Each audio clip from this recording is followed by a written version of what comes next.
Okay, as promised, here's our little screen recording. Hopefully it works okay. All the parts that you need to do this will be contained in a folder, and I'll send you the link for that. And it's just called Scene Items. And what you'll see in there, we've got the wall socket. You'll have a dimmer switch, simple desk, a little wall light, the floor, and wall number 1 and wall number 2. Which are all the parts that you need for doing this. Remember, the purpose of this isn't really to show you how to constrain things together. You should know how to do that by now. The purpose of this is to show you how to put together a sensible scene. I'm going to send you out an instruction about where things go, but I'm simply going to put them together just now. But you'll get a description about where things to go. So let's start off. We've got a little socket down there, which probably isn't in the right location, so I'm just going to click on that, and I'm looking for my symbol. There it is there. So I'm looking for a free rotate, and I'm just going to spin this round a little bit so that I can see the back, which is there. And then I'm going to constrain the back surface to that wall, then apply and cancel. Now this is because that's a logical place to put that socket next to the desk. You're going to be working on the desk, that's a logical place where you would put it. Now I need to get it sort of in the right position, so I'm going to mate the bottom edge to the floor, and then I'm going to put an offset on it. So constrain the floor, and then I'm going to try and get in and get to spin it around a little tad. Oh, there we go. And then I've got the bottom there, so I'm going to apply that, and as you can see it's stuck to the floor, and I'm going to put an offset in there of 200, and then I'm going to apply that, and then cancel. Now if I was going to be perfect about this, I would also constrain it to the side and put an offset in there, but actually I can move it about by hand, and it's in a nice position, so I'm just going to leave it there. So I'm going to zoom out and pan myself across.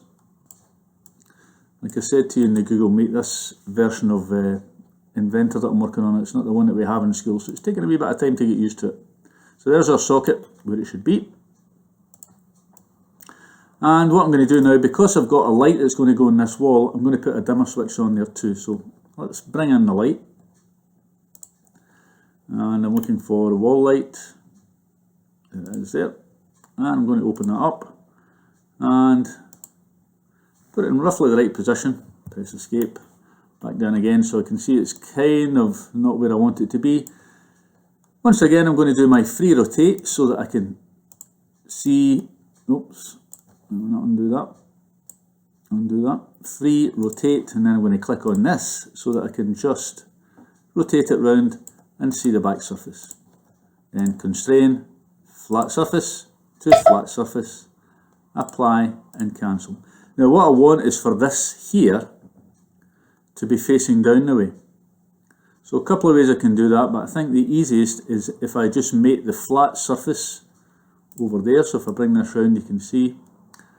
So if I mate that flat lip there onto the desk and then offset it, that should do what I want it to do, with a bit of luck. Hopefully it won't bury itself in the desk, but we'll soon find out. So let's go and click on there, and then click on the desk, and then I'm going to offset it by let's say 400,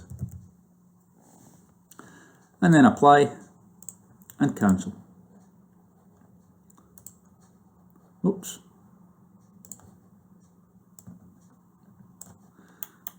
So my scene's kind of coming together now. There's my little wall light.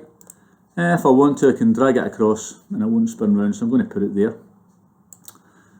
And if I wanted to change the colours of that, obviously I would just double click on it, and then I could go into the model itself, and for example if I picked on that part there, and then I could go up and make this chrome. So let's find chrome, there it is, chrome polish, make that part there, and I could make the stem of it, and I'll make that dark brown just so it stands out.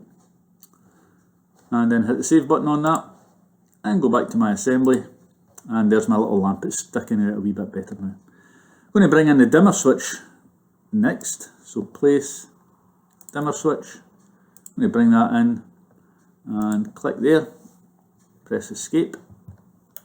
Once again I'm going to zoom in and free rotate just the dimmer switch. I'm going to spin it round so I can see the back. There we go. Say OK. Constrain. Oh, come on. There we go. Flat surface to flat surface. Apply and cancel. And once again I'm just going to go to one of the edges and I'm going to make the edge onto the table and then offset it. So I'm just going to spin round a wee bit so I can get a better view at it.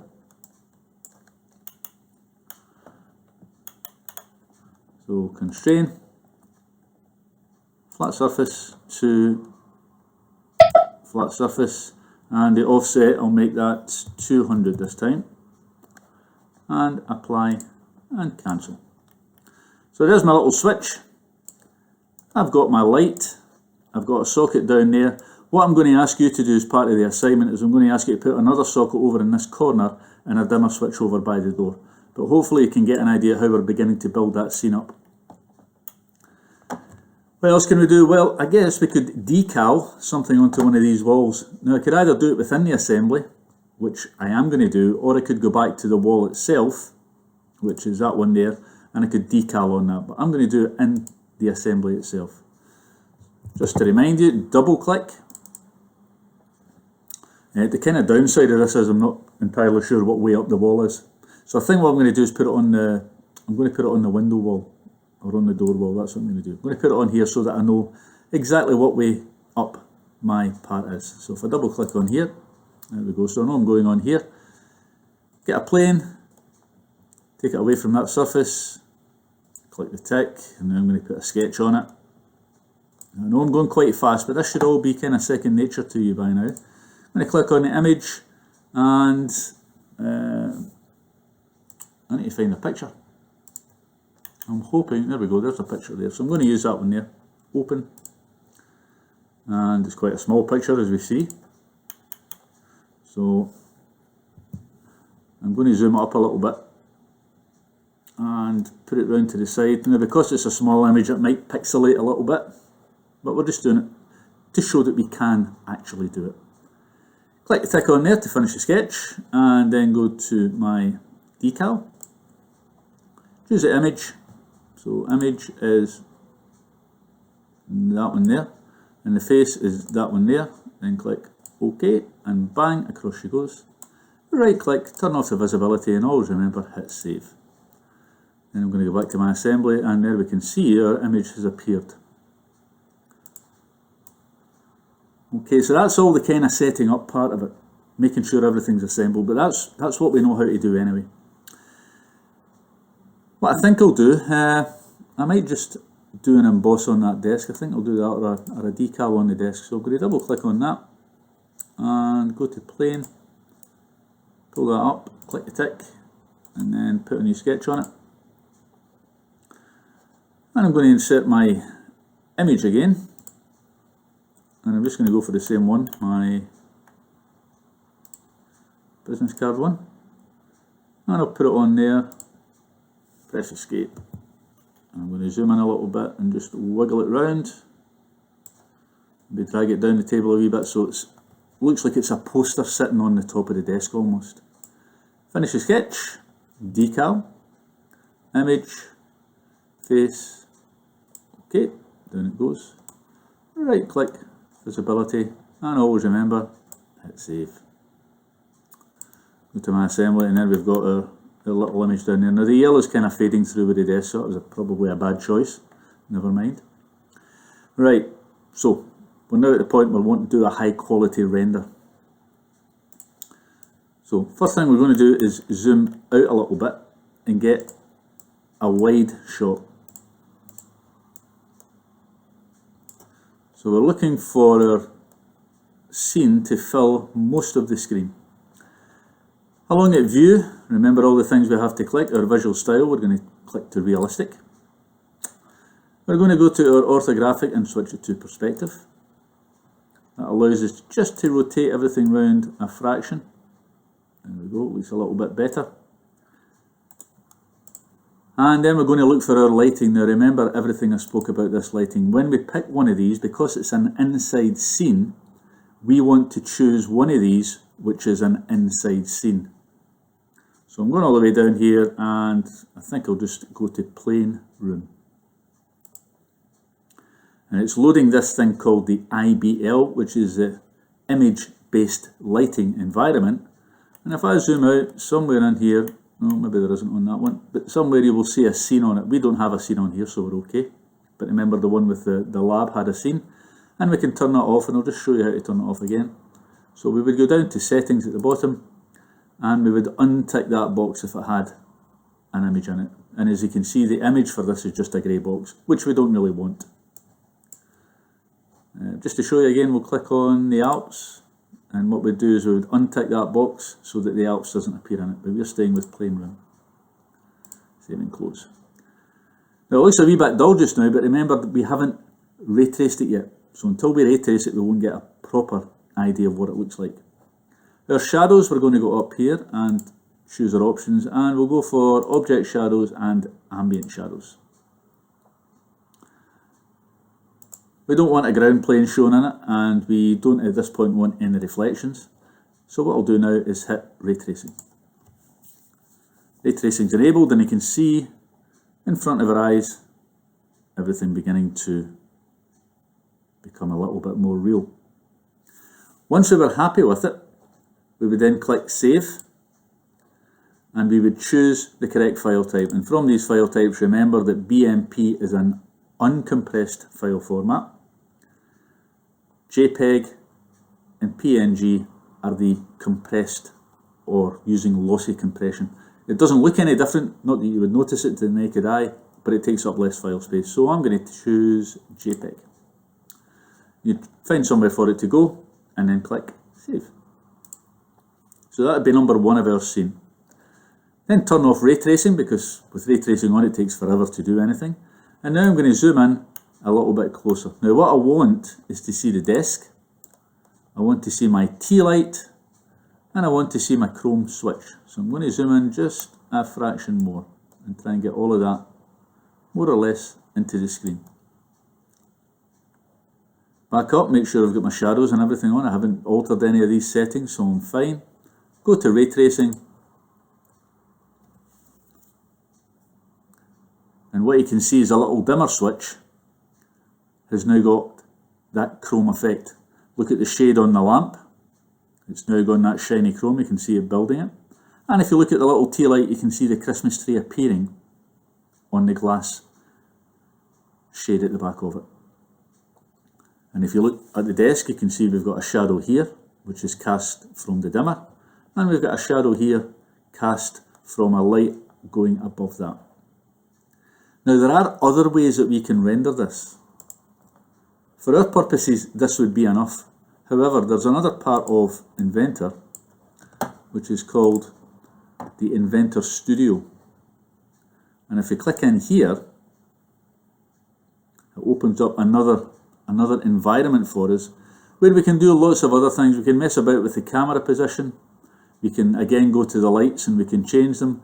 We've got preset lights that we can look at, and other sorts of tweaks that we can use if we wanted to. There's even animations if we wanted.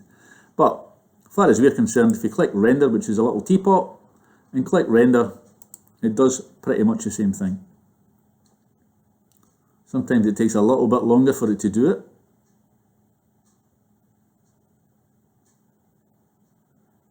Or in this case, it takes an awful lot longer for it to do it.